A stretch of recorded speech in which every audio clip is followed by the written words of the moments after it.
தேவன் நான் ஒரு காரியத்துக்கு எதிர்த்து நிற்கிறேன் அப்படின்னு சொல்றாரு. பாவத்தை எப்படி தேவன் வெறுக்கிறாரோ அதே மாதிரி பெருமைக்கு நான் எதிரானவன் ஆண்டவர் பைபிள்ல சொல்றாரு.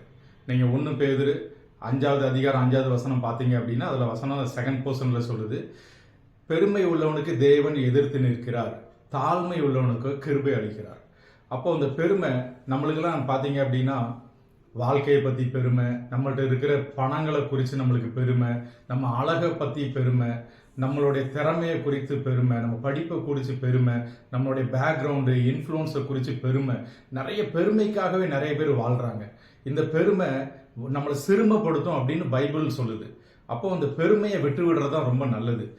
தாழ்மை உள்ளவனுக்கு ஹம்பிள்னஸ்க்கு தான் ஆண்டவர் வந்துட்டு கிரேஸை தராராம், கிருபை தான் நம்மளை வாழ வைக்குது.